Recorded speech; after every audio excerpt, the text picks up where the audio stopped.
আসসালামু আলাইকুম। ঘরের মধ্যে যদি ঝগড়া ফ্যাসাদ লেগেই থাকে তাহলে কি করবেন? এটা জানতে হলে আগে অ্যাকাউন্টে ফলো করে দিবেন এবং কমেন্টে আল্লাহু আকবার লিখবেন। যদি প্রয়োজন মনে করেন যাদের ঘরে ঝামেলা ফ্যাসাদ আছে তাদের সাথে শেয়ার করবেন। 5 ওয়াক্ত নামাজ আপনাকে অবশ্যই পড়তে হবে, অবশ্যই পড়তে হবে। সব কিছু দুনিয়াতে মাফ থাকলেও ফরজ কামের কোনো মাফ নেই। ফরজ যেটা নামাজ সেটা আপনাকে পড়তেই হবে। 5 ওয়াক্ত নামাজের পরে ইয়া ওয়াদুদু ইয়া সালামু 100 বার পড়বেন বা এক তাসবিহ পড়বেন। এক তাসবিহ বলতে আমরা সাধারণত 100 বারই বুঝি।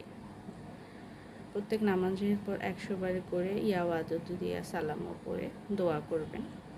তাহলেই দেখবেন ইনশাল্লাহ ঘরের মধ্যে ঝগড়া ফ্যাসাদ ভুল বোঝাবুঝি এই জিনিসগুলো দূর হবে। ঘরে ঢোকার সময়, ঘর থেকে বের হওয়ার সময় সালাম দিবেন। জাযাকাল্লাহ।